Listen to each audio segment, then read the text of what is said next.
ایک اور واقعہ بیان کیا جاتا ہے بسم اللہ الرحمن الرحیم کے حوالے سے کہ ایک جگہ ایک عالم تقریر کر رہے تھے، بسم اللہ الرحمن الرحیم کی فضیلتیں بیان کر رہے تھے۔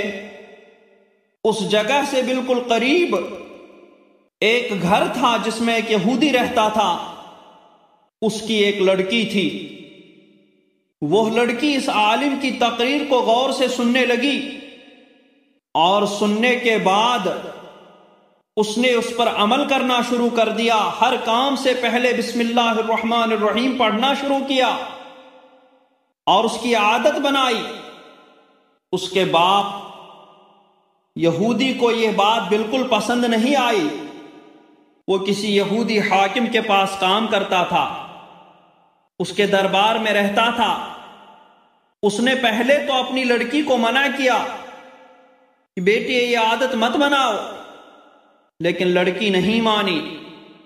آخرکار وہ اس نے اس کو مارنے کا ارادہ کیا اور اس نیت سے وہ ایک دن بادشاہ کی شاہی انگوٹھی، حاکم کی شاہی انگوٹھی کو گھر لے آیا اور گھر لا کر کے اس نے اپنی لڑکی کے ہاتھ میں دیتے ہوئے کہا کہ یہ شاہی انگوٹھی ہے، اور جب میں صبح جاؤں شاہی دربار میں تو یہ انگوٹھی مجھے دے دینا۔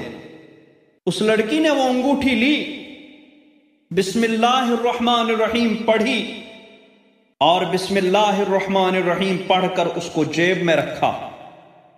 جب رات میں سو گئی تو اس یہودی باپ نے اس کی جیب سے وہ انگوٹھی نکالی اور نکال کر کے باہر گیا اور باہر سمندر میں جا کر کے پھینک دی اور واپس آ کر کے سو گیا کہ صبح میں جب اپنی بیٹی سے انگوٹھی مانگوں اور میری بیٹی انگوٹھی نہ دے پائے تو میں اس کو بادشاہ کے پاس لے جاؤں گا اور بادشاہ اسے پھانسی کی سزا دے گا۔ اور ادھر بسم اللہ الرحمن الرحیم کی برکت شروع ہوئی۔ جو ہی اس یہودی باپ نے وہ انگوٹھی سمندر میں پھینکی، نیچے سے مچھلی آئی اور اس نے اس انگوٹھی کو اپنے منہ میں لیا اور کنارے کے قریب آئی۔ ادھر مچھیرے نے جال ڈالا اور وہی مچھلی اس کے جال میں پھنسی۔ اس نے جال سے وہ مچھلی نکالی اور صبح یہودی کے گھر کے پاس سے گزرا اور یہودی کو آواز دے کر کہا کہ میری طرف سے آپ کو یہ تحفہ پیش کیا جاتا ہے، یہ مچھلی میں نے صبح پکڑی اور آپ کو لیے تحفہ پیش کر رہا ہوں۔ اس یہودی نے وہ مچھلی لی اور بیٹی کو بلا کر کے دی۔ بیٹی نے بسم اللہ الرحمن الرحیم پڑھی اور وہ مچھلی اپنے ہاتھ میں لی۔ یہودی باپ نے کہا کہ یہ جلدی تیار کر کے مجھے ناشتے میں دے دینا۔ بیٹی نے مچھلی لی اور پھر بسم اللہ الرحمن الرحیم پڑھ کر کے اس کو کاٹا۔ جو ہی پیٹ چیر دیا، مچھلی کے پیٹ سے وہ انگوٹھی برآمد ہوئی۔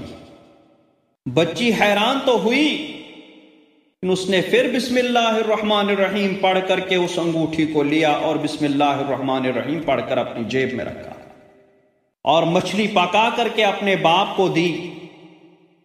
باپ نے مچھلی کھائی اور کھانے کے بعد اب شاہی دربار میں جانے کی تیاری کرنے لگا۔ بہت خوش تھا کہ اب میں بیٹی سے انگوٹھی مانگوں گا اور بیٹی نہیں دے پائے گی تو میں اس کو سزا سنواؤں گا۔ لیکن جو ہی اس نے کہا کہ بیٹی میں نے کل وہ تمہیں انگوٹھی دی تھی وہ مجھے واپس دو، وہ شاہی دربار کی شاہی انگوٹھی ہے۔ بیٹی نے بسم اللہ الرحمن الرحیم پڑھ کر جیب میں ہاتھ ڈالا اور بسم اللہ الرحمن الرحیم پڑھ کر کے وہ انگوٹھی نکال کر کے اپنے باپ کے ہاتھ میں دی۔ لیجئے یہ شاہی کی انگوٹھی، یہ شاہی انگوٹھی۔ باپ حیران، باپ ہکا بکا رہ گیا کہ اسی جیب سے میں نے رات میں نکال کر کے وہ انگوٹھی پانی میں پھینک دی تھی، یہ آئی کہاں سے؟ بیٹی نے کہا کہ حیران مت ہو، پریشان مت ہو، یہ وہی انگوٹھی ہے، اور بسم اللہ الرحمن الرحیم پڑھنے کی برکت سے آپ نے اس کو دریا میں تو پھینک دیا تھا، لیکن بسم اللہ الرحمن الرحیم کی برکت نے اس کو واپس میری جیب میں لا کر کے رکھوا دیا اور سارا ماجرا اپنے باپ کو سنا دیا۔ یہ ہے بسم اللہ الرحمن الرحیم کی برکتیں۔